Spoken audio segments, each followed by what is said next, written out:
I'd like to call the Gurnee Village Board regular meeting of April 17th, 2017 to order. Roll call, please, Andy. Ross. Here. Garner. Here. Thorstenson. Here. Balmas. Present. Hood. Here. Wilson. Here. 6 present. All right, please join me in the Pledge of Allegiance.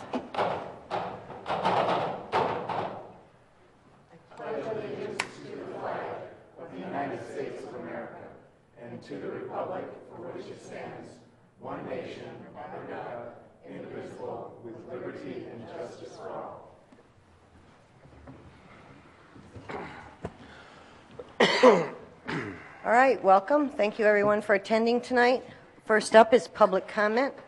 If you'd like to address the board, you can come to the microphone and state your name and volunteer your address.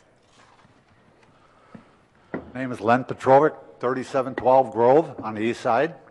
I have 3 items. The first is, can I bug you about an update on the potential railroad bridge rebuilding? I missed the neighborhood meeting.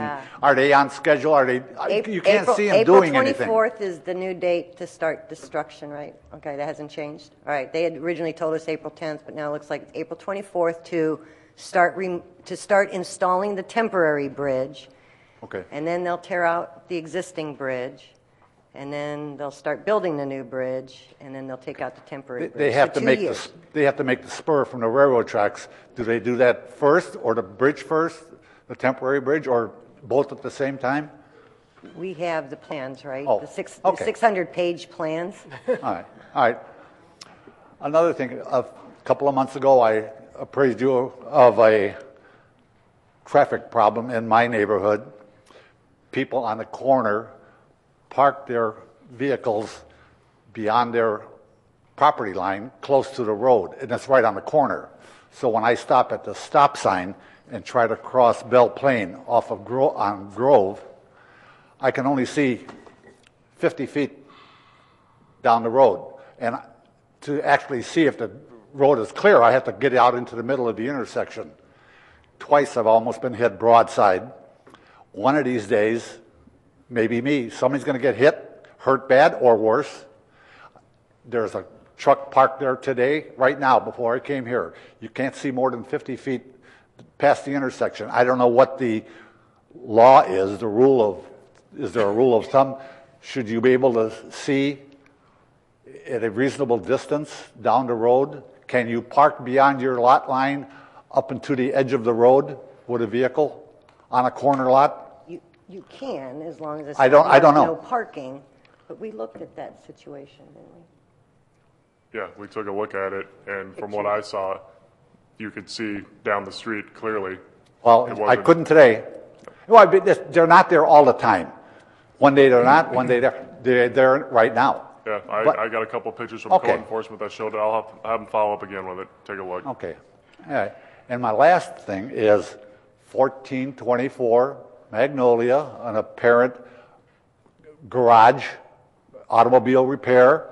I informed the zoning department a year ago, March, and it's apparently still there. Is there anything going to be done, or can you run a business in a residential area? Are we going through the process? We have cited the property owner for commercial vehicles on site. He's removed all the commercial vehicles off the site. So everything that's external to the buildings, we can't see into the buildings, of course, but everything that's external to the buildings is all code compliant at this point. So we did go out, and the things that were a code violation that we could observe and see, we pursued. But we can't see what's going on. Because when I drive by, if the garage door's open, there's a car or a dump truck or something on a hoist in there, 6 or 8 cars in the driveway.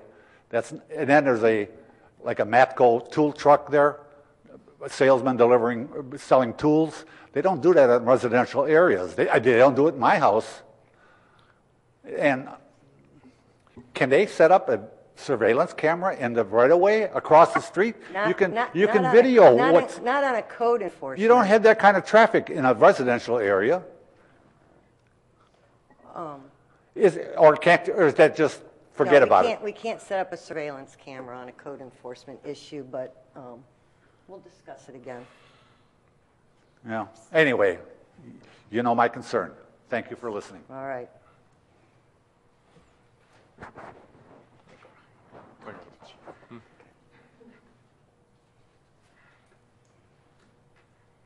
Hello, my name's Jerry Locks, and my wife and I own a Gurnee Garden Center.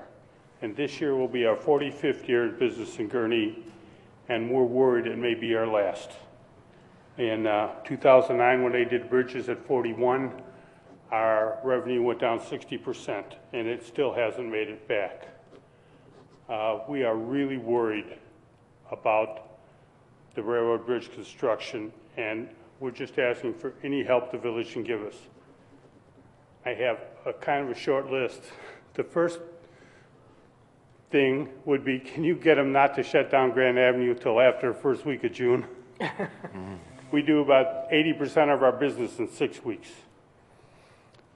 And I know you probably can't do that, but any help would be appreciated. And after that, I wonder if the village could put up not just little signs, because they ignore the little ones, but big orange signs at Waveland, at Magnolia, at Pine Grove, the 4 streets there that say, do not block the intersection. Because the traffic will back up for 3 or 4 blocks and they'll block the intersection. So now the people that are going eastbound that want to turn left are stopping that traffic.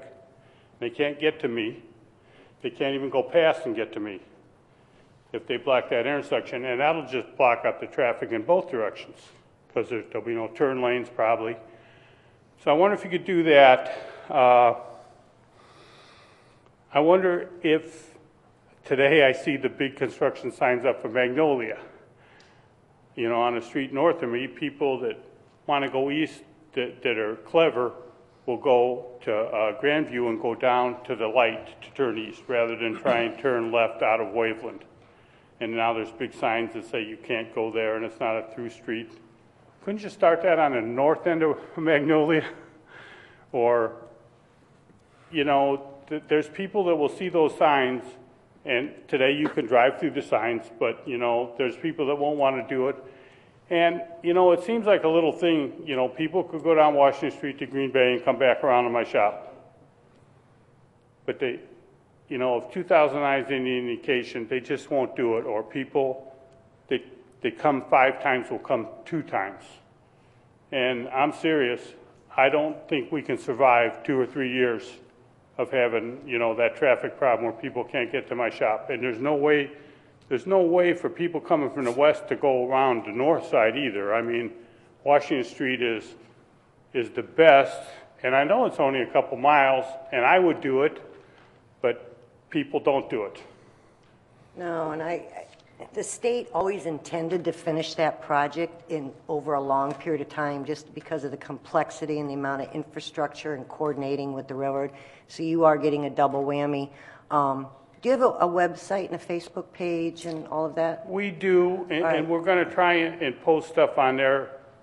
All right. I can't think of a better alternative route than for the people that are west of us than to take Washington Street. I've got some very good engineers that can get us around town. Can we, Ellen, figure out alternative routes in between what Gurnee's got it's going to do to try to, we're going to do some extra stuff ourselves to try to help the small businesses through this. Maybe we can post some alternate route suggestions that we can use and Gurnee Garden can use to get them around. Would we be allowed to put up signs at Magnolia or the other street whose name I always forget at the light that say, you know, alternative route to the Gurnee Garden Center? It's on our right of way. But really, based on our experience in 2009, those big signs that say do not block the intersection, because that traffic will back up for 4 blocks in a single lane, and they'll block every intersection. Then the people who want to turn left can't turn left. Now they're blocking the people trying to get eastbound. And I'm in a really bad spot there. Yes, you know, but hopefully when they move, it'll be 2 lanes, and it's going to stay 2 lanes through the entire project, and it'll be on the south side of Grand at the 2 lanes. So they're going to close down the 2 westbound lanes. It'll be the 2 eastbound lanes will now be both ways. We'll look at some signs. It's already been discussed. We have to do some coordination with the state and the contractors that are out there, but Ellen's on point for what can we do to get people to you, because we have to go through this project. I understand it has to be done, and I understand that you really don't have much control about it, but we need all the help we're going to get. I mean, we're really worried. You know, it'd be tough enough to do 1 year. 2 or 3 years might seriously be the end of it. And especially if we could do something extra through June 1st with signage or something.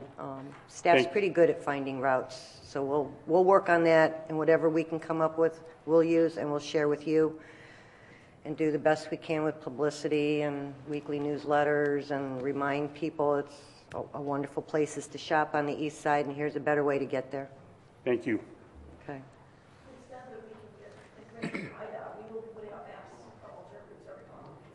As things change. Okay.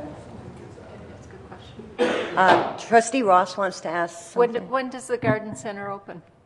I'm sorry? When are you going to open? Next Saturday. It's the rainy, cold day.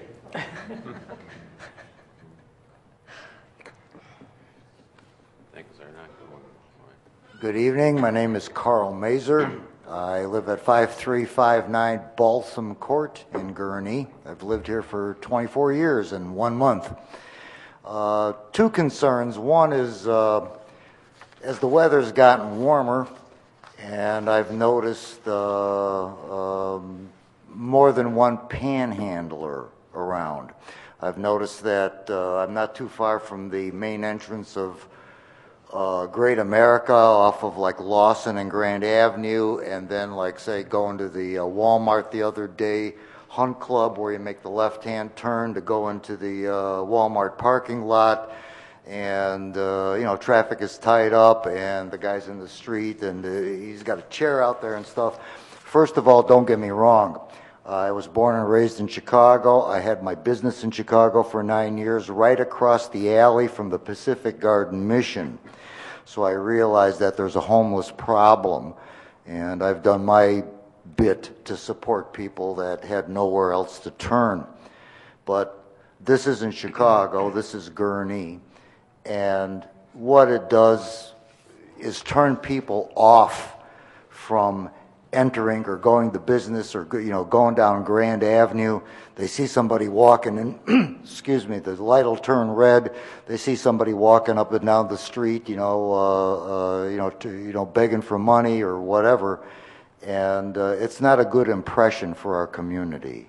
And that's my first concern that I'm addressing. And if there's anything that can be done about that, that's peaceful and positive, and maybe trying to direct these folks to someplace where they can get help.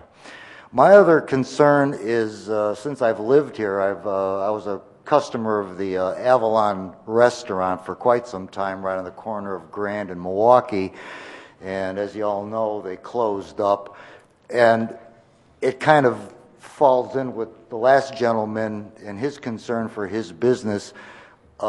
Back several years ago when they were rebuilding the bridge over Des Plaines River on Grand Avenue, that really killed their business, because I know the owner and I knew the managers there. Do any of you folks know if there's any plans for that property, if it's going to reopen or if it's going to be redeveloped or what? There was a new business, a new restaurant that had expressed interest in it, and then that didn't go through, and then I was just contacted late last week with a different venture that's interested in the property. The building does need to be upgraded, and it does sit in a flood zone, so there's some complications with the remodeling and how much can be done and some of that. But I believe this new venture was going to come in and meet with staff this week and discuss all that and decide if they were going to pursue the opportunity. So it's had some interest. So we're hoping to get another new restaurant. Yes, it would be nice, because as far as like a family-style restaurant, I mean, we have plenty of Applebee's and, you know, all those other chain joints, but the Avalon was a real family restaurant, sort of like, you know, just like the Point over there on 41. A lot of breakfasts at the Avalon, especially late at night. Yeah, we miss it. Thank you. All right, thank you, sir.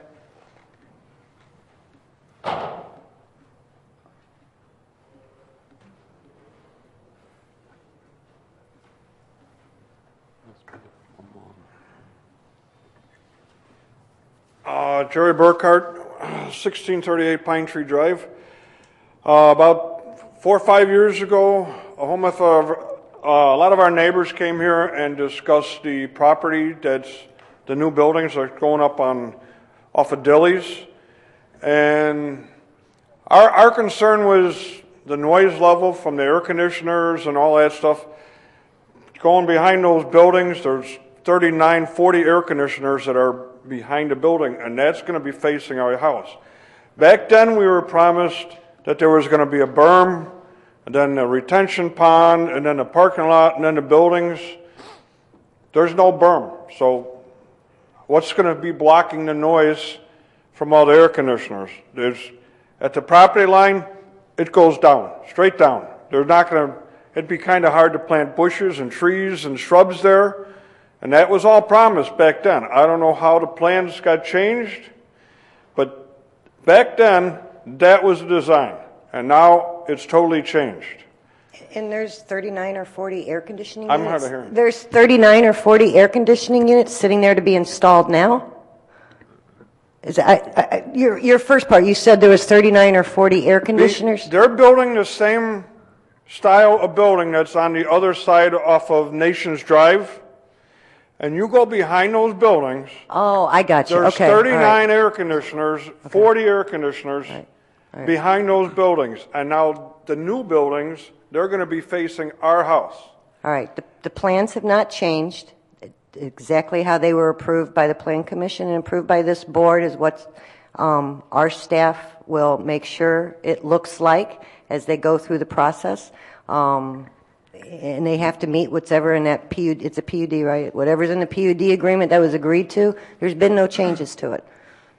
Because there is no room there for a berm. I mean, you walk to the property line, you're looking down into the pond, the retention pond. So there's no bushes, no trees, then I don't know. All right, I don't remember what all was in All the right, PUD and agreement off the top of my head, but whatever was agreed to that night and voted on and what was contained in the PUD is what staff will inspect and make sure they build. So if that night a berm was part of the plans, that's what they have to do.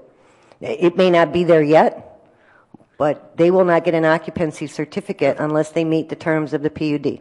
If the berm was in the plan back then, Whatever was in the plans the night we approved it, it's that you were not here. in the plans now. That's what I'm saying. We have not, nothing's changed. It's not been before, I mean, a PUD would have to come before us and we would have to vote on changing it.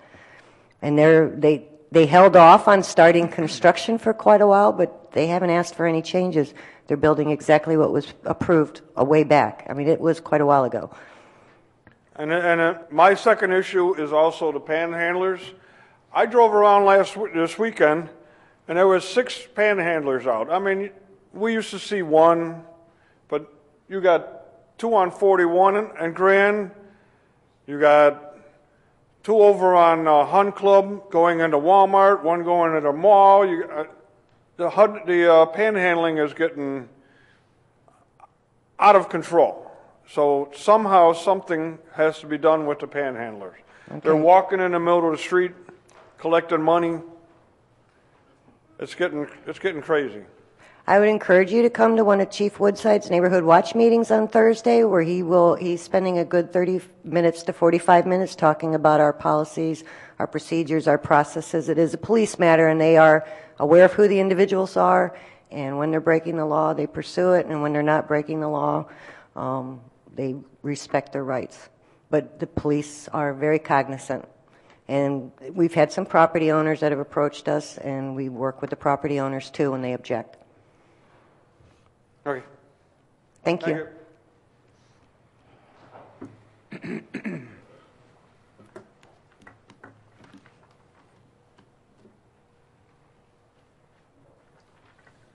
Hello. Good evening. My name is Jesus Paredes.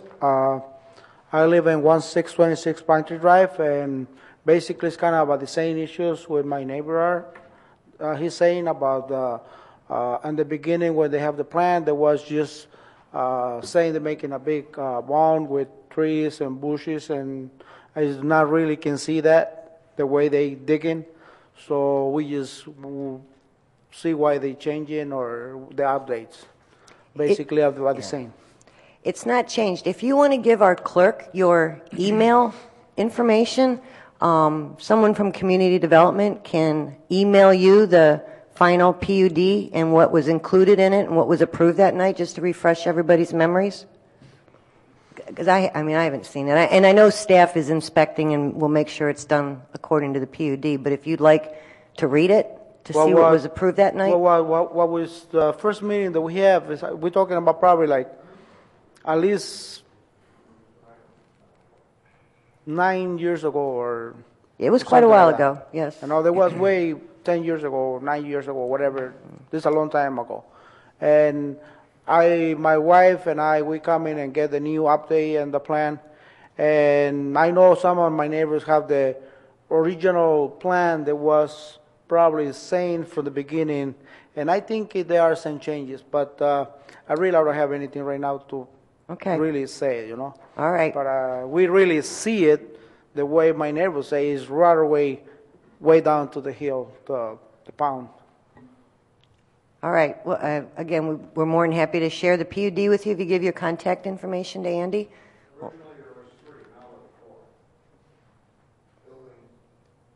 The first building was cut in half, so it's going to have two smaller ones that are the same size as the one. Same footprint as they are. Okay. So our changes. Okay.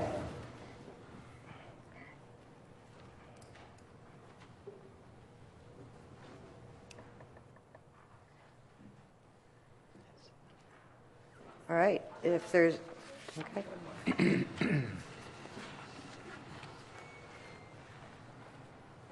Hi, my name is Meg Brown. I live at 4301 New Haven in Providence Oaks. Again, I would like to reiterate the issue of the panhandlers. I drive 41 in Grand every day on my way to work. Today, there was a guy sleeping under the bridge. I also saw a guy walking down in the middle of the street. I realize that you say it's a police issue and there's not much you can do about it, but what exactly are the rules for that, and who do I call, and how do I bring awareness to this problem? It's not that there's not much that we can do about it. We have ordinances and laws that our police enforce. It's not up to me or Brian or Pat or any of the trustees. We don't enforce the law. Our officers enforce it. If they're in the road, they'll be given a ticket because that is definitely against our ordinance. If they're passively on the sidewalk and on public property, then they have the right to stand there passively on the public sidewalk. If they're on private property, the private property owner engages us, and that's a different set of rules and ordinances that we work through with the private property owner to prevent that person from being on their property. Mm-hmm. So it is addressed, but it's addressed by our police. It's ordinances they have to enforce, not us. Okay. All right. And if they're aggressive, we have ordinances in place, and the police have the tools to escalate as they need to. Okay. But they're the ones who have to do it. That's why I say it's a police matter. It is a police matter. Not one of us can go out and... Because in the last couple of years, I have noticed a definite increase. Like someone said before, they were out like a weekend or two ago. I was out, I counted 8, and that's the most I've ever seen. And frankly, and I'm going to put it out there, it makes Gurnee look like trash. It really does. I feel like I'm living in Maywood. And and there's garbage everywhere. There's people sleeping under the bridge. That is not right, and that is definitely not a good thing for my property values and my safety. And I have talked to a couple of my neighbors. We no longer shop in that area. I will go outside of Gurnee to Lake Bluff and Grace Lake and Woodman's to do my shopping. I don't want to see this. I really don't. I don't feel safe. It gives me a creepy feeling. I don't like these people just standing there with signs or sleeping under the bridge or like littering. I think it's totally wrong. Okay. So I'm putting it out there. There's a lot of people unhappy about that. So I will talk to whoever I need to talk to at the police department or whatever. But please call if you feel threatened or uncomfortable when approached. Please call the police department immediately. The chief will be the first one to tell you to call 911, and our police will be out there and address it. Call 911? We do not ignore any of those phone calls. Okay. All right. Thank you. All right.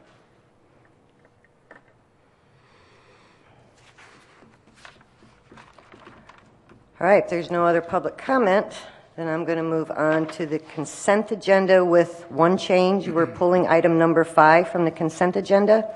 So do I have a motion to approve the consent agenda without item number 5? Motion by trustee Balmas.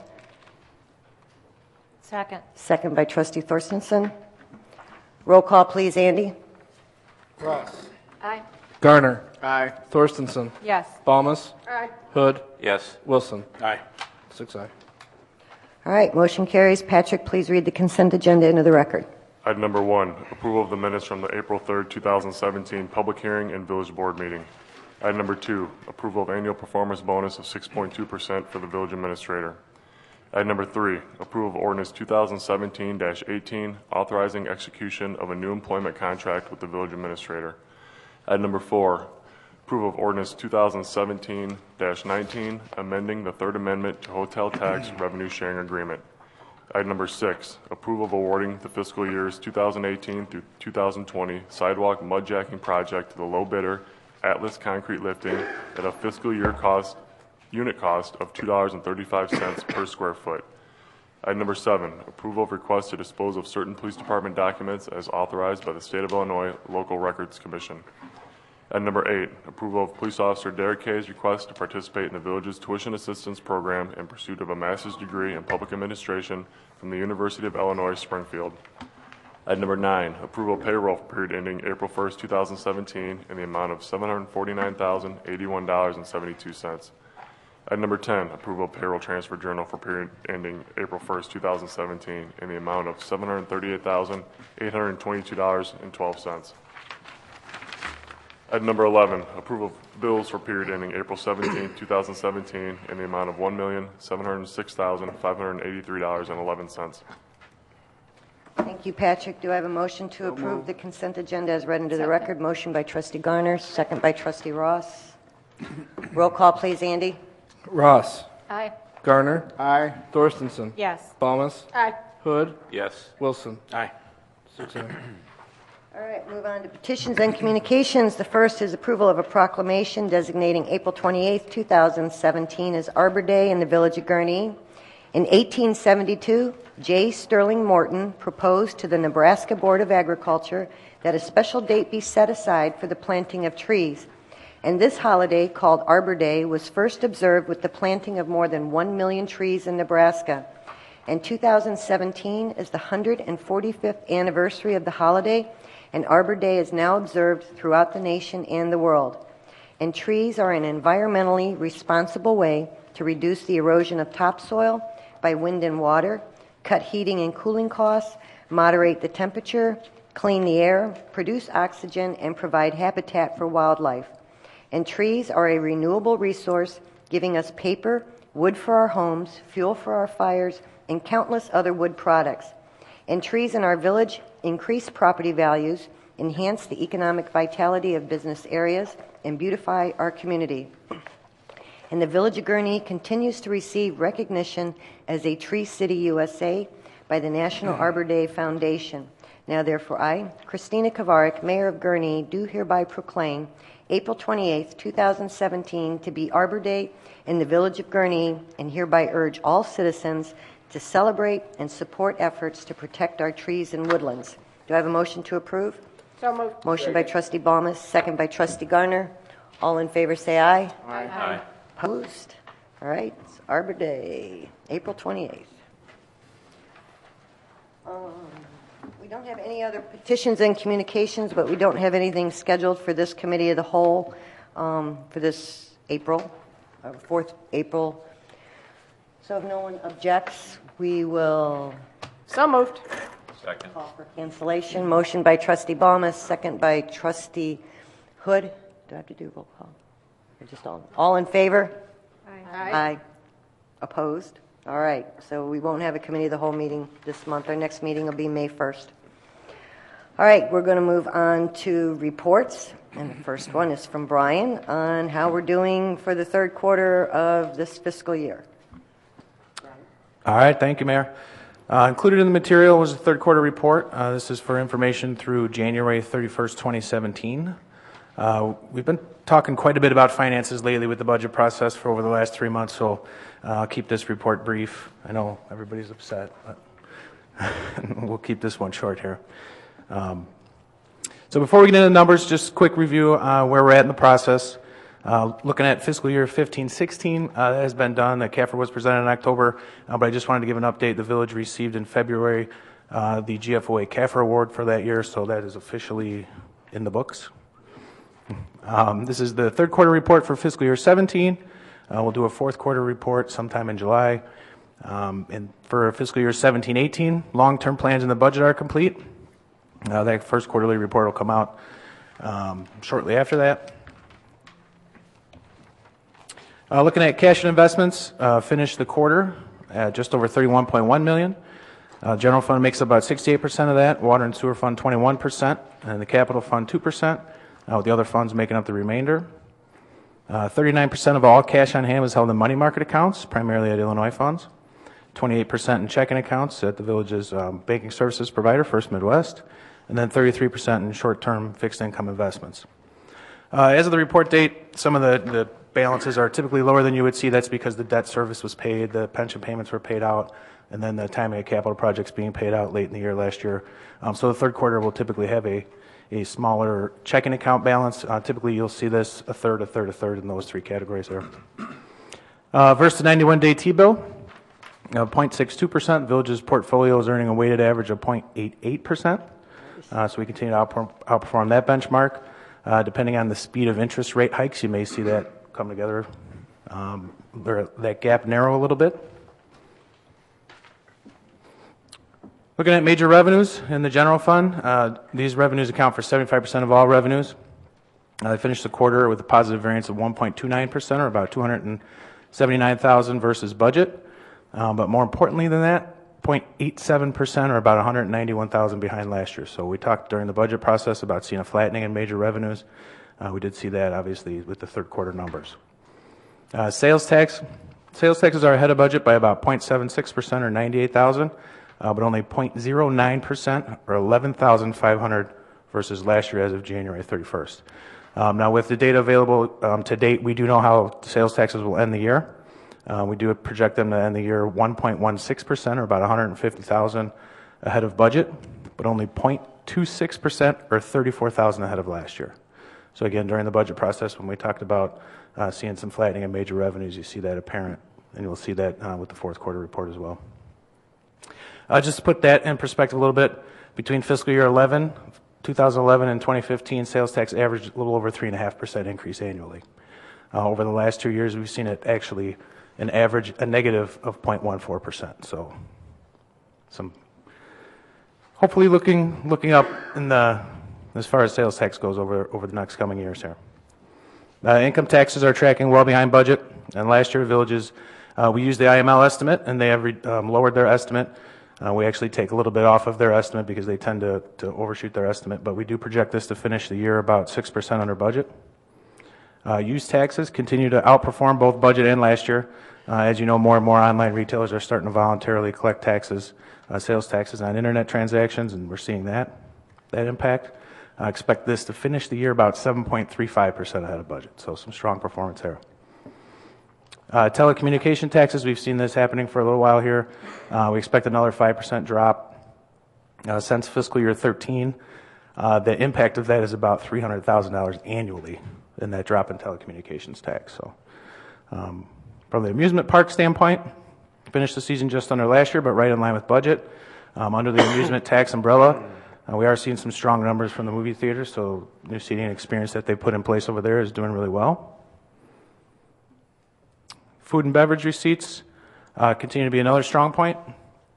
We expect positive variance here at the end of Q3 to carry through the end of the year.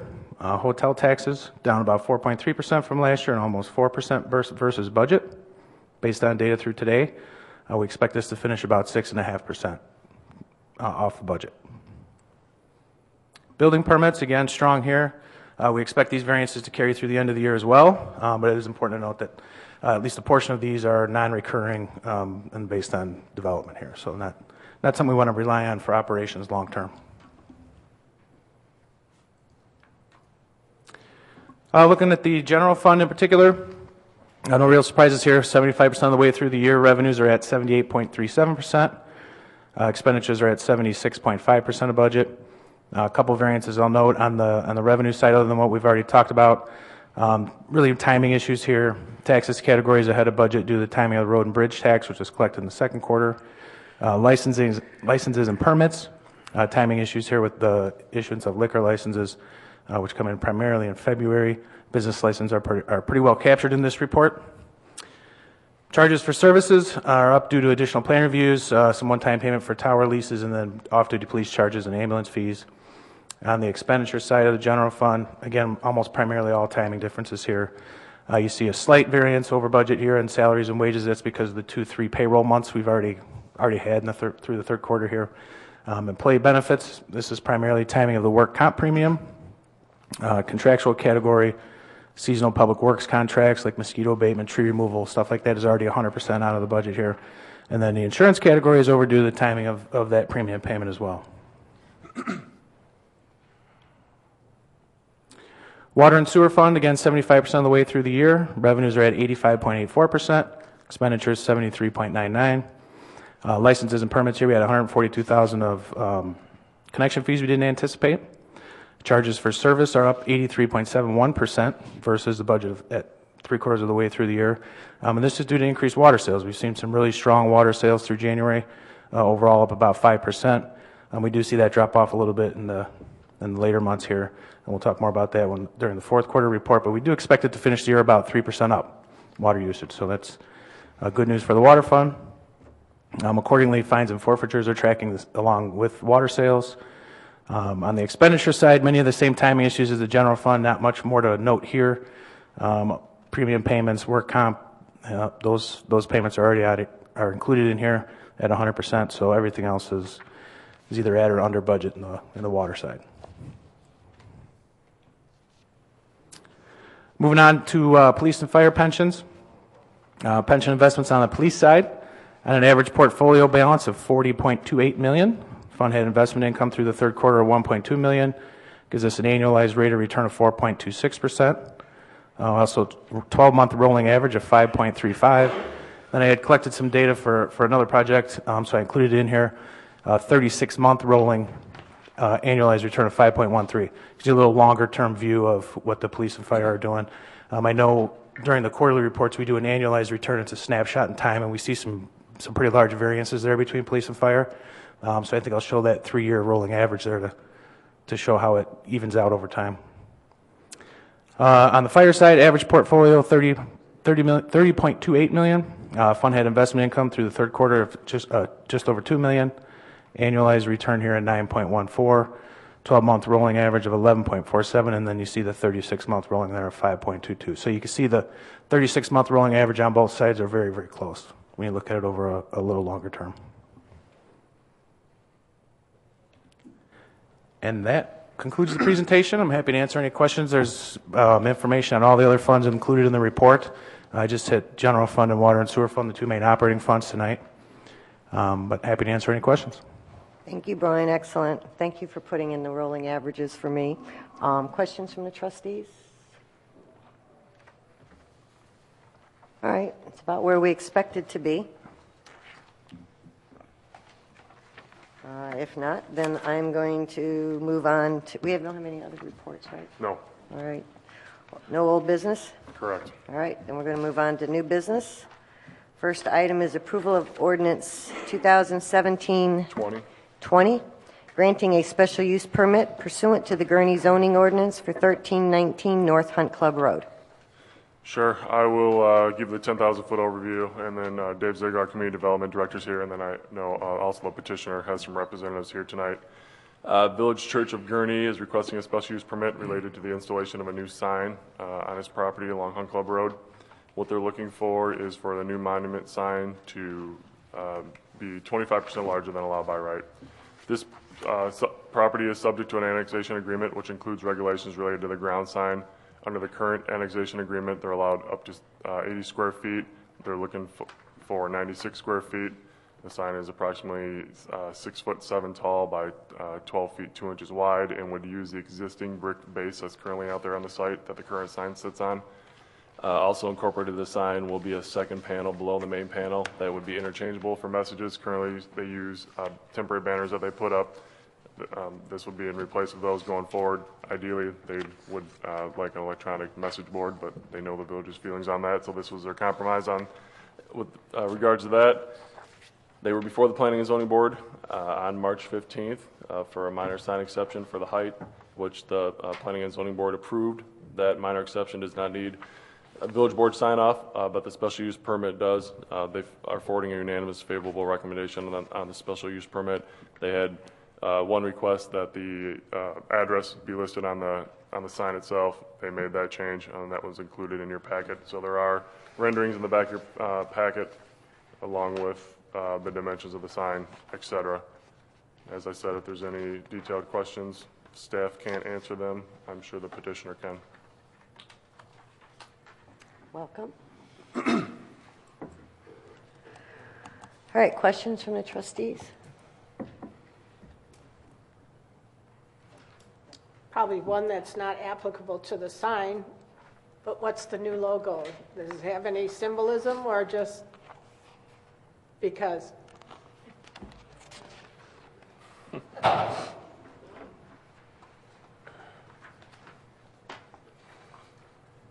I'm Todd Hobegger, one of the pastors at Village Church. Yeah, it is a new logo. It's a 4-color logo that has to do with the 4 major purposes of Village Church, and there's some mosaic configuration there. It is a little complicated, but there is some rhyme and reason to it. Okay. I'd go into it if you like, but I wasn't sure that was yours. Just was curious. Yeah. Motion to approve. Motion from Trustee Wilson, second by Trustee Garner. Roll call, please, Andy. Ross. Aye. Garner. Aye. Thorstensen. Yes. Balmas. Aye. Hood. Yes. Wilson. Aye. 6 aye. Motion carries. It's going to look nice. All right. Item number 2, approval of resolution 2017-04, authorizing the village administrator to negotiate and approve a contract with an electricity supplier as obtained through the Northern Illinois Municipal Electric Cooperative, NIMEC. Sure. We talked about this at the last board meeting. We had Dave Hoover here from NIMEC. The village's community-wide electrical aggregation contract is coming up to expire here in June. So we talked about rebidding the program, moving forward with that. We got some updated information from Jack. Today was our bid. We received bids from 5 different suppliers in Illinois. Of those bids, the 1-year options were the most favorable. We look at what the ComEd rate is going to be. It's going to be around summertime 7 cents, in the fall 7.25. So that average that out, it's a little over 7.15 cents in that area. We received 2 bids for 6.89 cents per kilowatt hour. So those are the low bids, both the same rate on the 12-month basis. After taking a look at those suppliers, NIMEC is recommending MC Squared as a recommended supplier for the village. Based out of Chicago, they got 30 municipalities under contract in the area, including Kenilworth, Glenview, Lindenhurst, Kildare in recent years. Really strong customer service support. So that was really the determining factor between the 2 low bidders was the customer service aspect. MC Square, NIMEC said better luck with them as far as working with their customer service staff. So we need to sign the agreement by 1 o'clock tomorrow. So what this resolution does is authorizes me to sign that agreement. We'll get that back to MC Squared, we'll get the process rolling, and then at the next village board meeting, we'll bring that agreement back for final blessing for the village board. But the bid's only good for 24 hours. We bid it today, so we have to execute the contract by tomorrow if we're going to do something. Talking to NIMEC, they think this is as good as it's going to get for Gurnee as far as our bid. It's still below the ComEd rate. Going forward, just slightly, but it's a saving for the residents. So we feel that we should move forward with MC Squared. Like I said, this resolution gives me the authorization to sign the contract, and then I'll bring it back at the May 1st meeting for your final blessing. Questions from the trustees? Is that a question? Move to. Oh, I have a trustee quick Thorstensen. question. Yep. Was this then also, I don't see it here, but I believe it was discussed last time, so it might be in the contract, that if our rate begins to exceed the ComEd rate? Yeah, no, none of the bidders provided that matching clause in there. So residents will have the option on their own, if the ComEd rate drops below our rate, to opt out on their own, but there's not a provision for the entire community to switch. Motion to approve? I had a question. Yeah, trustee Garner, please. Are we looking to, we're looking at 1 year? Yeah, the 12-month, yep. The 12 months? Yep. Okay. So if we go that route, then we'll be back before you again next spring to bid again. So we'll see where ComEd's at that time. NIMAC doesn't think that ComEd's rate is going to drop 2 cents or 3 cents to be below ours, so they felt pretty good about the 6.89, that would carry us that 12-month period. All right, I have a motion from trustee Wilson. Second. Second by trustee Garner. Roll call, please. Andy? Ross. Aye. Garner. Aye. Thorstensen. Yes. Thomas. Aye. Hood. Yes. Wilson. Aye. 6 aye. All right, the resolution carries. Item number 3, approval of resolution 2017-05, authorizing a change order to the Tyler Technologies license and service agreement in the amount of $26,135. This is for ExecuTime software. Yeah, I'll give you an overview, and then Brian is more in tune with this than I am. So as you know, we're updating our financial software right now, the Village of Gurnee, working through that process. One of the things that we were looking at even before the financial software update was our scheduling software, payroll software for the police and fire departments. So right now the police department uses InTime for scheduling, and the fire department uses a spreadsheet in our email service provider, the calendar in there. So as far as signing up for overtime, time off requests, submitting payroll, items such as that, like I said, the police department has a software provider on board. The fire department isn't quite to doing it. Well, they do a lot of it's on pencil and paper and then use a spreadsheet. So it's a lot of time, especially on the fire side, a lot of manual entry. Takes up a lot of the deputy chief's time. So as we were looking at software providers, before we got going with Tyler, ExecuTime was one of the ones that we were interested in. Then it so happens Tyler Munis goes and purchases ExecuTime. Correct. Which kind of pushed that up to the forefront. So we talked to Tyler Munis, got a price from them as far as implementing ExecuTime into the mix. The licensing and setup cost is $26,135, and then the annual maintenance is $4,108.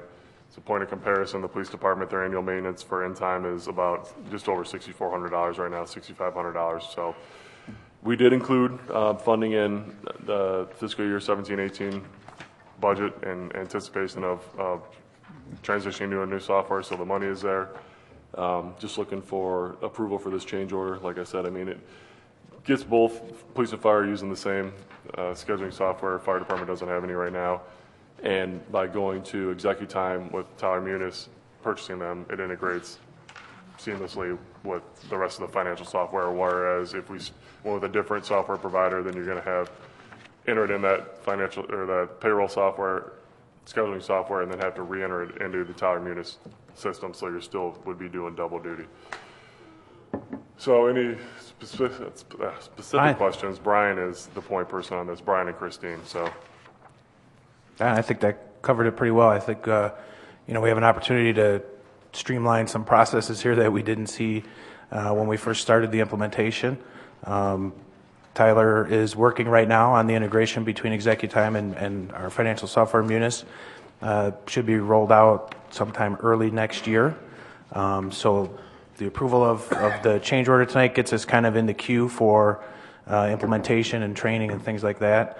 Once they have that full integration completed, then we'll upgrade our actual financial software and then to the version that integrates with ExecuTime, and hopefully we can do all that and have flawless integration between scheduling, time and attendance, and then payroll. Makes sense. Anything to get rid of them old-fashioned paper and pencil and spreadsheets. Questions from trustees? Trustee Ross?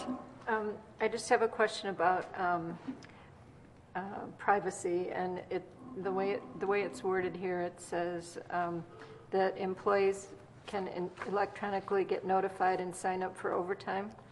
And then does that mean they see what everybody else is doing, or see all the other names? Yeah, I believe the way it'll work in executive time, and I will turn to the left slightly here for some help, but it'll actually be like a call system where there's overtime available, and then people will actually sign up for it. Yeah, I can answer to that. The system will only allow fire to see fire, police to see police. Right now, we have an online system, and where all the police officers can see the other schedules, but not beyond that. We limit that down to the individual rights for each person. So you can't go in there and you can't see their personal information or anything. But there will be the ability to post it overtime and then send it out either to the entire group, a specific group, or even down to one person.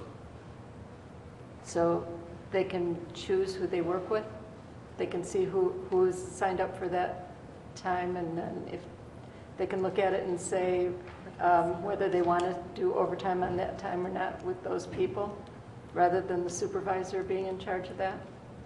Well, most of the overtime that we post is either voluntary, so that's the way we have it now. So whether we post it on the wall on a piece of paper, they're going to see what shift it is, okay. The amount of people to work, or we do it electronically. This is just more streamlined. It actually gives people better access to the ability to sign up for it. Or we have a certain slot. We know that a person is going to be working anyways, and we would assign that manually, and the system still allows us to do that. So first it's by choice, and then if it's not filled, then the supervisor assigns it? Correct. Okay. Thank you. Okay, any other questions? Trustee Balmas? So this now fire is not been on this kind of a thing, you've been doing it by hand. Is that my understanding? Our current scheduling system is integrated in our email system that we're using now. We actually created a whole separate email mailbox that we've used. It's not perfect, but we've used it now for 12 years. It functions, it works. It doesn't have the integration of the overtime offering. We still do that using a paper system. We have to follow collective bargaining agreements, how we follow it. The new executive time will do a rolling offer as we're required to do. And yes, if we get to the point where no one accepts it, then we do assign it. And this will just make it more streamlined for us. And then this all hooks up through the Human Resource Department and payroll, obviously. It will. So it's once we switch to this.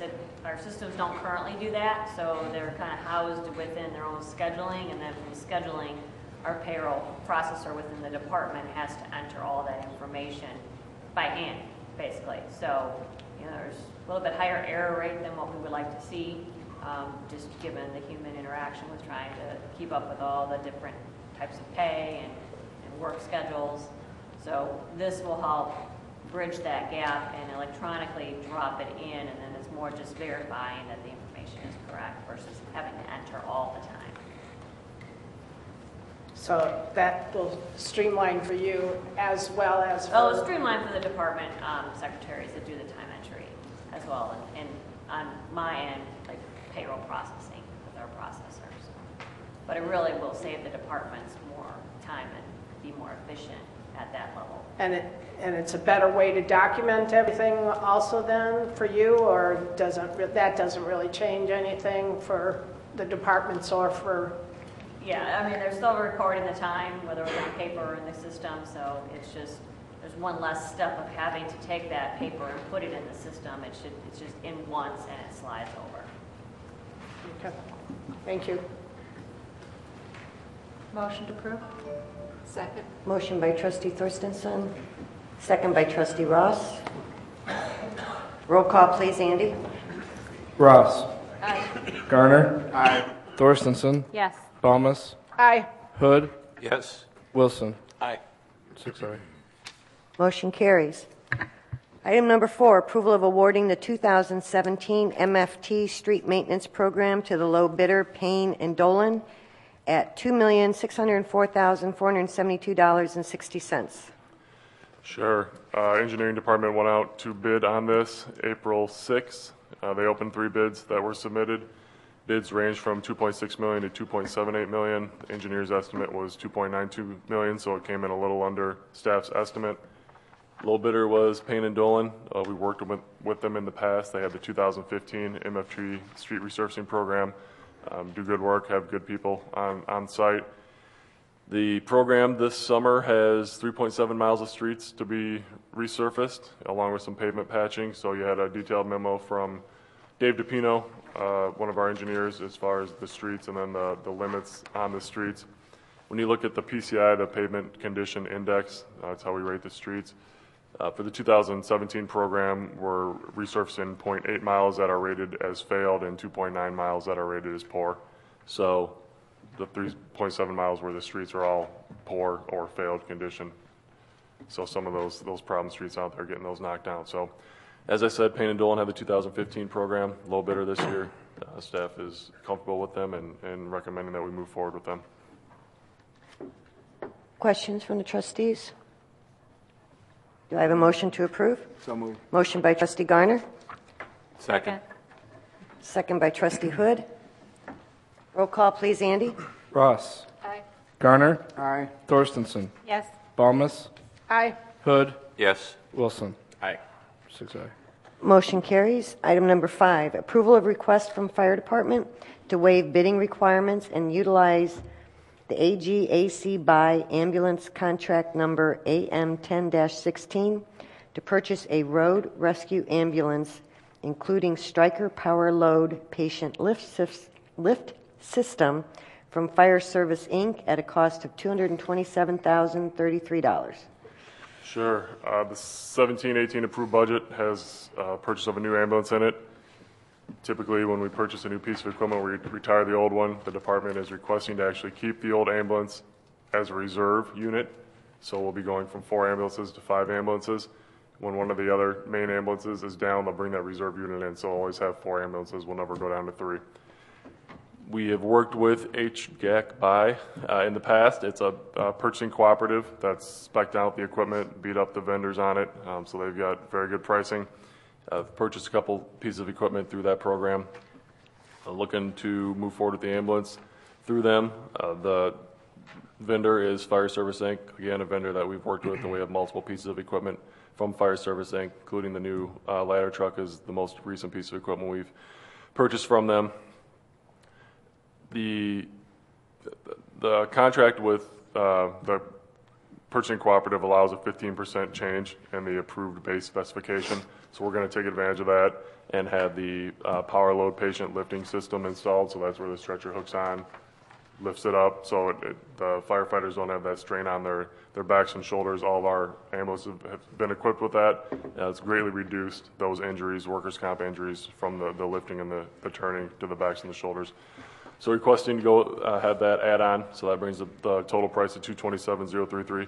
While we're talking about it, the next item on the agenda is related. That's the actual stretcher and then the stair chair, which is a piece of equipment that they use in homes. Put the patient on to help them get down the stairs. Again, takes the burden, the lifting, the strain off of our firefighters. A lot of injuries in the past due to just moving patients in residential homes, trying to get them downstairs, especially when they turn back and stuff. It's an awkward position. So we've had good luck with those stair chairs as well. So as I said, the next item on the agenda is related. That's the actual stretcher itself. But the first one here is the ambulance to go through the HGAC buy program at a cost of $227,33. Questions from the trustees? Trustee Wilson? I was just going to say, I think absolutely every one of the ambulances should have one of these. I got to see it firsthand. Thank you for the call, Chief, on that. Just to be able to lift this guy who was up off the concrete, actually, and then lift him up at a slant the way it was. Absolutely. Motion to approve. Second. All right, I have a motion from trustee Wilson, second from trustee Garner. Roll call, please, Andy.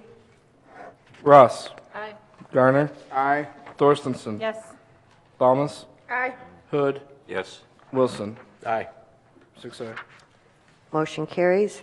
Item number 6 is approval of request from Fire Department to waive bidding requirements and purchase Power Pro XT stretcher and Stair Pro stair chair from Stryker at a cost of $26,325.46. Motion to approve. So moved. Motion by trustee Wilson, second by trustee Garner. Roll call, please, Andy. Ross. Aye. Garner. Aye. Thorstenson. Yes. Balmus. Aye. Hood. Yes. Wilson. Aye. 6 Motion carries. Item number 7, approval of request from Fire Department to purchase 2017 Chevrolet Tahoe from the low bidder Raymond Chevrolet at a cost of $36,583.74. This is fire unit number 1394. So also in the approved budget was replace one of the fire department's command vehicles. Looking to bring on a Chevrolet Tahoe. They're going to bump some vehicles down, and what's going to end up being eliminated from the fleet is a 2005 Mercury Grand Marquis that's currently in service. Again, looked at the HGAC buy program as well as the state of Illinois pricing on the Tahoes with those numbers in hand. Talked to some dealers in Lake County, and Raymond Chevrolet was able to beat both prices. So the department's recommending that we purchase the vehicle from Ray Chevy at a price of $36,583.74. Purchased from Raymond Chevy in the past. I've always been happy with the service we received. Questions? So moved. Motion by trustee Balmas. Second. Second by trustee Ross. Roll call, please, Andy. Ross. Aye. Garner. Aye. Thorstenson. Yes. Balmus. Aye. Hood. Yes. Wilson. Aye. 6 Motion carries. Item number 8, approval of request from Police Department to purchase 5 2017 Ford Interceptor utility vehicles through the Suburban Purchasing Cooperative at a cost of $139,610. So these are the police department squads that are in the approved budget. There's 5 of them. This year, the police department took a pretty hard look at the Ford offerings, mainly the SUV. What kind of precipitated this was that both of our K9 units are up for replacement this year. So they wanted to take a look at the Fords.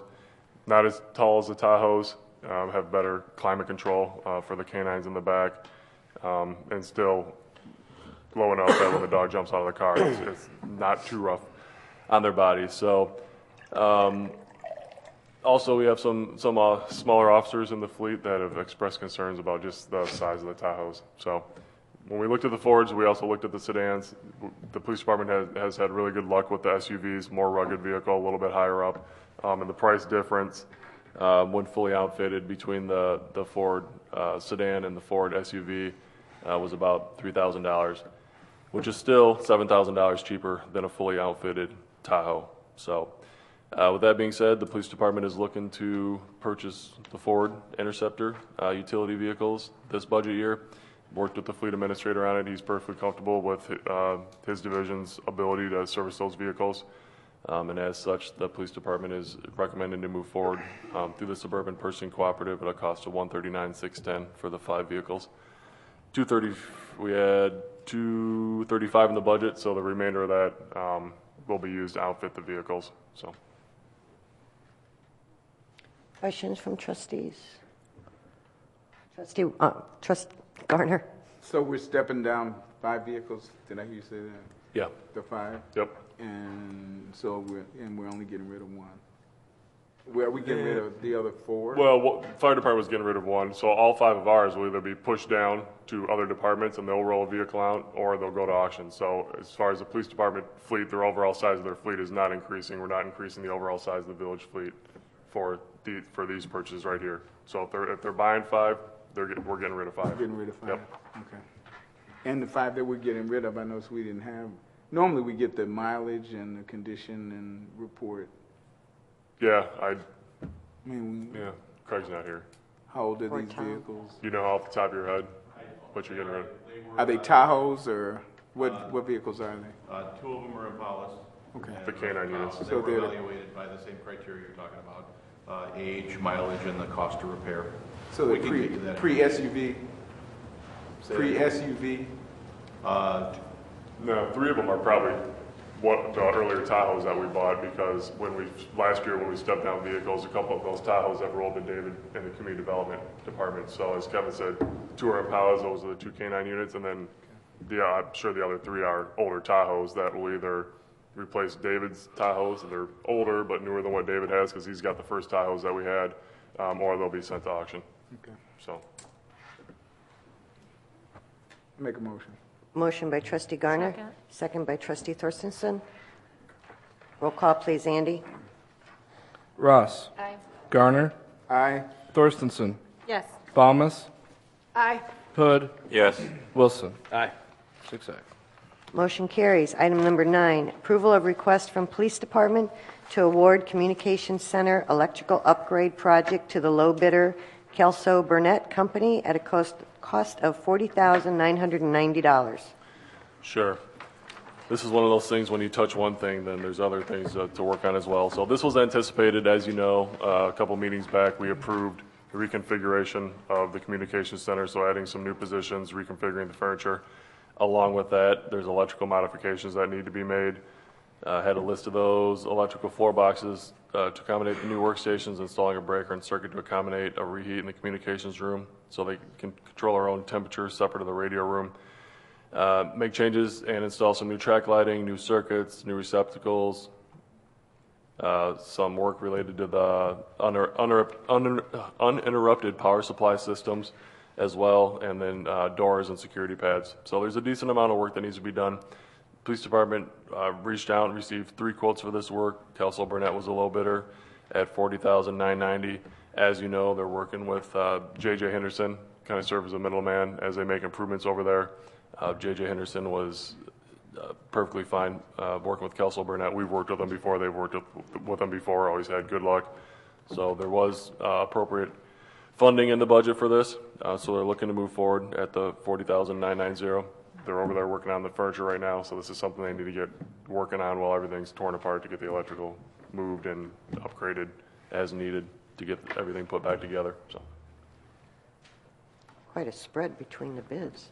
All right, questions from the trustees? So moved. Motion by trustee Balmas, second by trustee Hood. Roll call, please. Andy? Ross. Aye. Garner. Aye. Thorstensen. Yes. Balmas. Aye. Hood. Yes. Wilson. Aye. 6-0. All right, it's the end of new business. I'll reopen the floor for public comment if anyone would like to address the board. State your name, and you can volunteer your address. Good evening. My name is Jim Keith, 17113 Prairie View Lane, west side of Gurnee. Been a resident for 22 years and active in my community. Tonight I'm here representing my neighborhood on an issue that was discussed earlier, the panhandlers in Gurnee. I think as everyone is aware, there are at least 6 corners in Gurnee where about 12 panhandlers I like to call scammers because half of them have been either surveilled or admitted that they're not homeless and are not as destitute as they appear. So I'd like to perhaps get a bit more precise on the concerns raised earlier. These gentlemen occupy 6 or 7 corners relentlessly, day after day. I heard the answer earlier that this is an enforcement issue. I think that's a bit of a convenient answer in that it's ineffective. As evidenced by the fact that these 7 corners are manned all day, every day, it's ineffective at preventing this behavior whatsoever. So I'd like to be specific with 2 questions, please. First, what actions must the citizens take, would you suggest we take, to curb this behavior in Gurnee? So I'll stop there with that question, please. Well, as long as they're public sidewalks, our first priority and the oath that we take and the oath that our officers take is to uphold the First Amendment, which is free speech. Panhandling has been found to be free speech. It's passive, standing on a public sidewalk. This is not property. And I don't think anyone wants us to make all the sidewalks private in town, which I don't even think that we could do. Lake County did an inventory of the number of panhandlers. There's 180 of them operating in Lake County. The root cause is one of the state programs that helped these people. Most of these people need supportive assistance, whether it's affordable housing or case manager. They have chronic illnesses, could be mental, could be drug addiction. The funds from the state that helped these people and kept them somewhat productive and not just living from day to day, flopping in somebody's house or sleeping under a bridge or getting a hotel, collecting enough money just to get a hotel room. That's all dried up. Those nonprofits first ran out of money. Most of them have closed, but we still have pads operating. I do have one church in Gurnee that was very responsive to the need, and they raise enough money each month to house one of these individuals and to have a caseworker assigned. And after a period of time, with somebody managing their medicines and job skills and personal hygiene, they do become productive again. Long term, the village recognizes and the county recognizes and the state recognizes that there are people that need assistance to become productive again for whatever reason. Bad luck, bad choices, chronic illnesses. So we're seeing an increase all across the county. It's been the topic of discussion everywhere, that there's 180 of them in Lake County. So the fact that we have 3 on a regular basis, some days 7, if they're passive, our officers respect their right. They're still human beings. If they're not passive, if they're on private property and the private property owner wants to work with us to have them removed, we certainly do that. And if they're aggressive, we have plenty of ordinances and the tools, the right tools for our officers to deal with the situation. And if they're in the street, that is a violation, and our police officers pursue it every time. They're not getting a free pass. But if they're just standing on a sidewalk, we run a much greater risk of a lawsuit, harassment, different things like that, because they're still recognized by the courts as human beings with the same rights that you and I have. So it's very complex. It's extremely complex. Bottom line is affordable housing and supportive assistance to help them manage through some of the chronic issues that they're dealing with. PADS is more than willing to do that, but we have to raise money, and PADS is always seeking donations for that type of work. They do have a caseworker that our officers call when they believe somebody really needs help or some type of assistance, or the case of the individuals here, even though they say they don't need help, our officers observe things and will call in the caseworker. So our officers are not ignoring it, but we certainly cannot violate the First Amendment without an extremely catastrophic financial lawsuit against us. Understood, and I acknowledge and respect the First Amendment issues on this. However, I think the issue becomes that most, and I think we've been able to document a lot of this, but most of these scammers on these 6 corners tend to be acting either unsafely, unethically, or in an unsightly way in violation of ordinance on property in the middle of the roads. So obviously, again, it's ineffective at preventing those behaviors. So I guess my question remains, are there any actions that we can take as citizens to curb that activity? Well, if they're in the street, they're issued a ticket, and our officers have the choice of making it a ticket or making it a court appearance, depending on whether it's chronic or not. They make that choice. Once they get into the court system, just like you and I, they're entitled to due process, and our village prosecutor must follow that. But each time they're back in court, the judge usually escalates the punitive action. So that's been very successful for us. For those that do ignore what the law is, our officers have the tools that they need. Long term, to cure this issue, it's a huge social issue. And we've had meetings with PADS. We know what we need to do. It just takes money. And that money usually came from the state, and the state has just chosen to cut social services. And the township's doing what it can, PADS does what it can, but the village doesn't have a budget for social services. Understood. Okay, thank you. Mayor, may I make a comment? To the gentleman's point, we're not just talking about the homeless here. We're also talking about scammers, to your point. When a guy misrepresents himself as a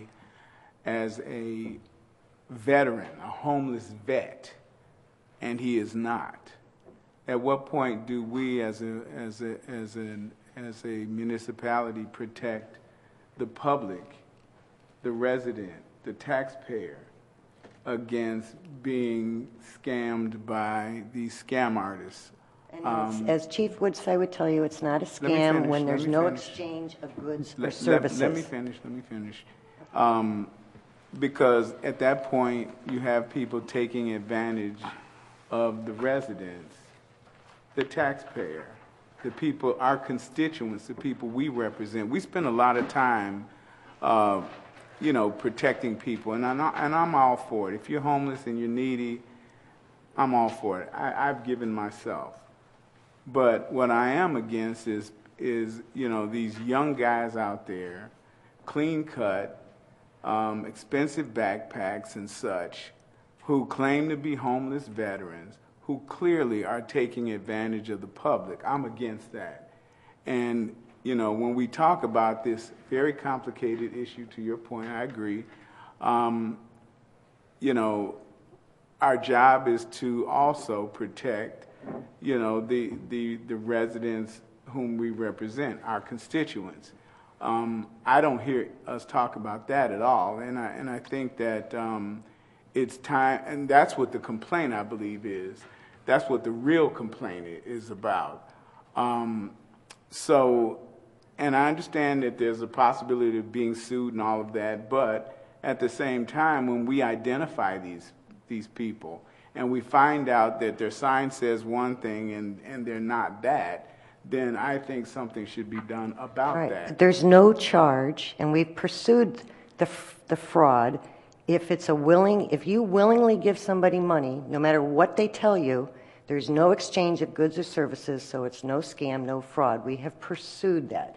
You can stand on a corner and call yourself anything you want, but you are not coercing someone, you're not forcing them, you're not promising them goods or services. So our officers cannot charge them with a scam or a fraud. If they were saying goods or services, we could require a permit, just like we do under our solicitor's license. But they're not. They're not out there. They're not forcing anybody. They may make you uncomfortable, but it's still your right to say no. They are not promising you goods or services. Chief Woodside goes over this every Thursday night, and at the end of the series in May, it'll be taped and it'll be on YouTube. But we can't charge somebody with fraud if they didn't give you, there was no expectation of goods or services. If you willingly give them money out of the goodness of your heart, no matter what they do with it, you still gave of your own free will out of the goodness of your heart, and it's a very kind and positive reflection on you. Maybe a negative reflection on them, but that's between them and their God. Are It's you not telling me fraud. that if I stand on a corner and with a sign that says I'm a police officer? As long as you're not arresting. You can't impersonate well, an they're active police impersonating a veteran. That's not against. But I think the point is that tickets are being issued. This will be an ongoing enforcement issue.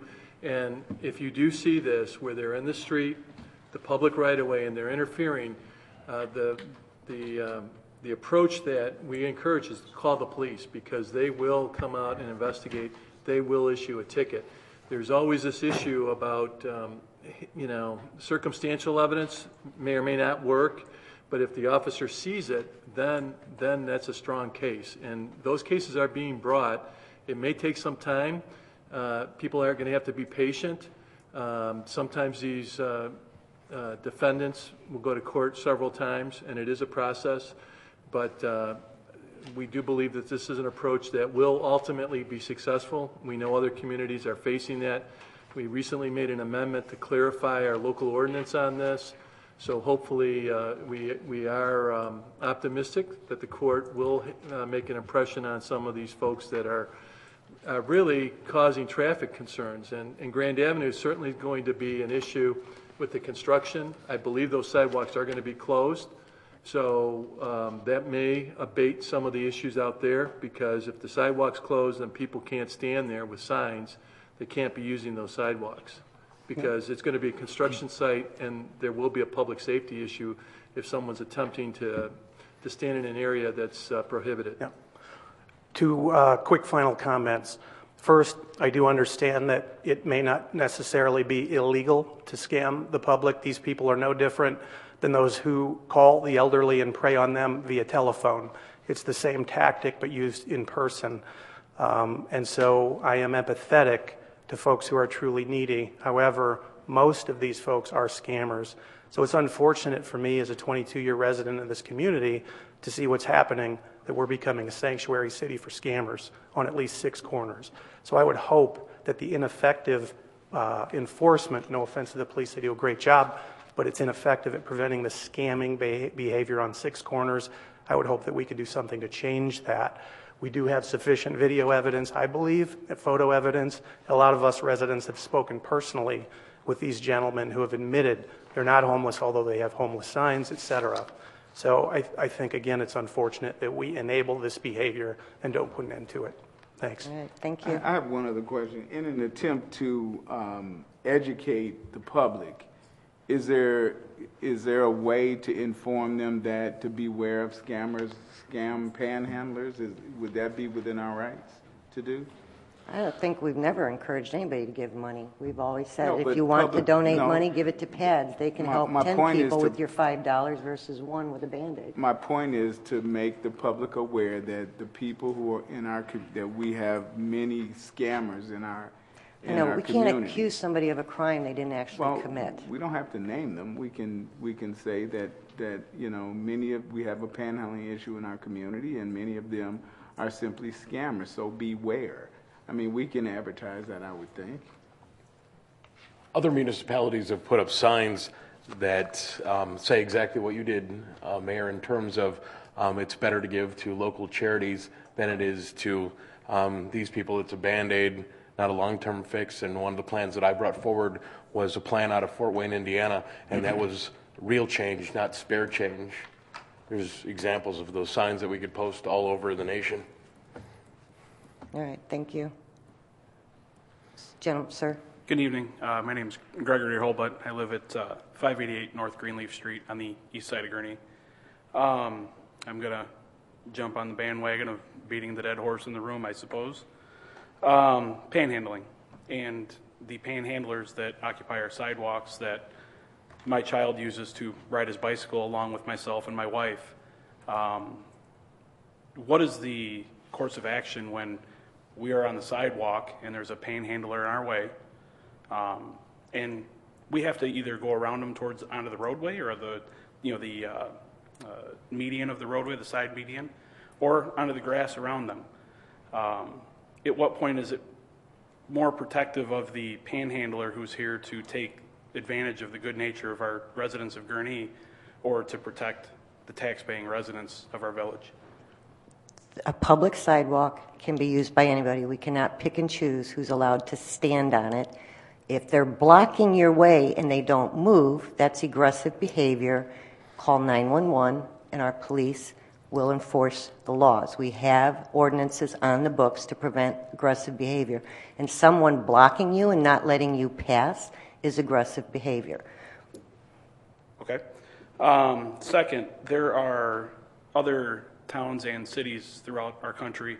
I'll name one, Berkeley, California, probably the hub of being pretty liberal about how citizens are taxed, the laws they have to follow. They have a panhandling ordinance that requires panhandlers within a certain amount of distance from the roadway to require reflective clothing and vests, meaning if I would assume you're like a tow truck driver or a public servant, police officer, firefighter, they have reflective vests they have to wear.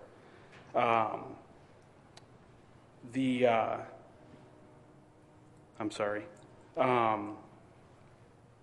There's that. There's also, they are required to stay a certain amount of feet away from the actual roadway, which some streets you would have a gravel shoulder. Other streets you have a cement curb, i.e. 41 and Grand Avenue, where there is a gentleman who has been known to sit on the sidewalk with his feet hanging out into the roadway. I understand that you're worried about the village being sued or something along those lines being hassling them and making them leave or move. But at what point does a village resident have protection over late at night, raining outside, what have you, dark, don't see him sitting there, I run his feet or his legs over. Now he is suing me because I hit him when I couldn't see him, and in fact, he shouldn't have been there in the first place. If our officers observe them in the street, they will pursue enforcement, and if you see them in the street, call 911. It's our officers who have to enforce the law. Okay. Two final points. The first one, to touch on something you had commented on and the gentleman had brought up about false representation of being a veteran. Both of my parents served this country for over 30 years. I would like to say that I'm pretty patriotic and very, what's the word I'm looking for? Very compassionate towards veterans. The flag that's behind you on that pole, I stand for everything that that stands for. And when there's a gentleman in our village representing himself as a homeless veteran, when it has been proven, A, he doesn't even live in the village, he lives in Aurora in a house, a nice house, with his wife, who stands at another corner and scams there.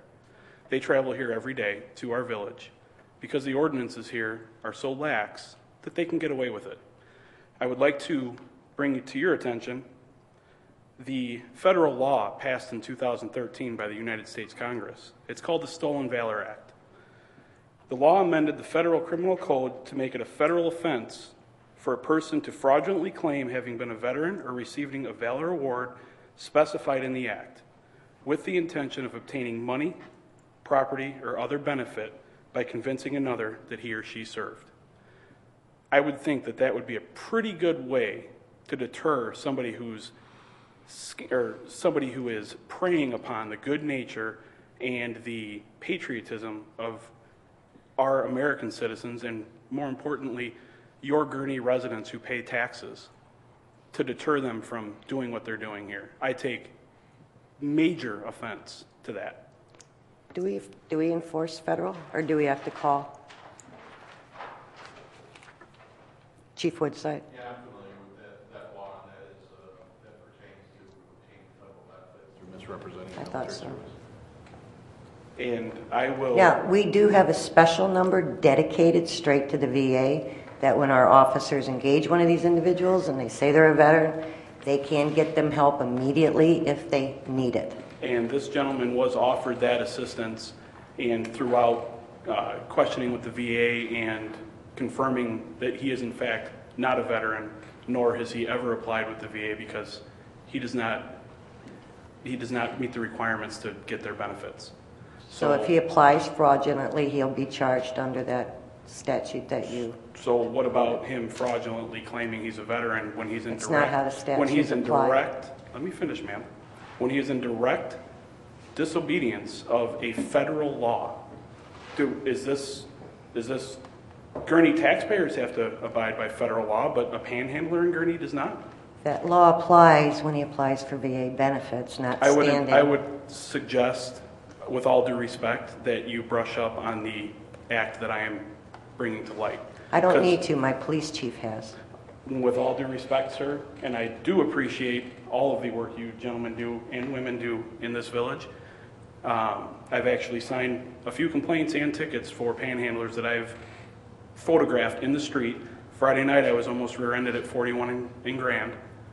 Brandon Wilcox, the gentleman panhandler that has been residing there quite often, stepped into the street. Two cars in front of me stopped on the green light, stopped. We all came to a stop, and the car behind me almost didn't, with my wife and child in the car. That would have been an issue. So I understand, Mr. Woodside, what you had Chief said. Woodside. Chief, I'm sorry, I apologize, sir. Apologize to me. I'm sorry? You want to apologize to me? Well, I am apologizing to you. I would be happy to sit with you, talk with you, maybe be the voice of some of the residents of the village and say, hey, let's figure out some ways that, A, don't infringe on their constitutional rights, which they absolutely have. Nobody's saying they don't. That maybe we can deter some of this action from our village. I don't want to interrupt you, but... Go ahead, absolutely. Every Thursday night, Okay. for 3 months, Neighborhood Watch, this is a topic of discussion. We've spent 30 minutes going over exactly how we developed the approach that we're taking and why, and answering questions. They said that was You're every available Thursday? any Thursday night at 7. It Okay. doesn't have to be your Neighborhood Watch group, but come to the meeting and I'll explain everything to you, how we arrived at the strategies that we're using, what's effective and what's not, and why it's not. I think it'll address a lot of your questions. Thank you, sir. I'd be happy to do that. The last concern I have is the appearance of east side of Gurnee. I would say probably from, I would consider Old Plain Road East Gurnee. I drive from one end of Gurnee to the other every day on my way to my job. And you can definitely tell a difference between the sides of Gurnee via village property as far as right-of-ways along the roadway, landscaping, things of that nature. I believe it was probably about 10 years ago at this point when we had the big storm come through and knock all the trees down and power was out for a good week or whatever it was. A lot of downed trees and fallen trees still haven't been taken care of along the east side of Grand Avenue, actually south end of Grand Avenue, east of Old Plain Road. Brush, overgrowth, litter, things of that nature. You get to the other side of town and it's quite apparent how much, I'll say it, nicer it looks compared to the east side of town. I've lived in the village since 1986. I purchased my house from my parents, and basically the only thing drawing me to Gurnee still is that I don't have a mortgage payment and we have fairly decent schools here. I feel like some of the concerns that have been brought up in the last 6 months tonight are pretty important to some of the people who live in Gurnee. My wife was approached at one of our stores in the parking lot, the dimly lit parking lot, for money while she was loading groceries into the car with our son. And we now take our business across the state line. We do not shop in Gurnee anymore. It's unfortunate that we have to do that because in the end, it's just taking money away from our children, you know, taxes for schools. So I basically ask you, what can residents, the village, what can we do to brighten up the appearance of the east side of Gurnee? You get a lot of people traveling through here from 41, from Green Bay Road, coming up from the North Shore to go to the lake or what have you. What can we do? Well, anything that the village owns, we'll clean up. Some of what you're talking about from end to end, from the west all the way to the east, is state right-of-way, so we're limited. We did propose working with the business owners to allow us to take village money and do some improvements on their property because we don't have any right-of-way on the east side to do what you're talking about. So we'll see if we get some volunteers. That's the first step. With the road construction over the next 2 years, no matter what you do, it's going to be a little rough. So we're going to focus more on infrastructure and working with some of the property owners on their buildings and let the construction finish before we go in and do any improvements. But we do have some plans. We have money in our budget this year to see if some of the property owners will allow us to do some landscaping on their properties. So that's a first step. Last point, and then I'm done. I'm sorry, I've been long-winded. Okay. One of our panhandlers at one point was asking for anything, basically. Residents had reached out and offered odd jobs, landscaping, yard cleanup, such and such. One of them, I had offered a job part-time to basically take care of my yard. I work a lot of hours. I work 2 jobs sometimes to, basically afford my family the life that I think they should live. I made a comment on one of the Gurnee Facebook pages that I had offered a panhandler a job, and he never contacted me back. The panhandler was on Facebook with you? All of them are, ma'am. Oh, okay.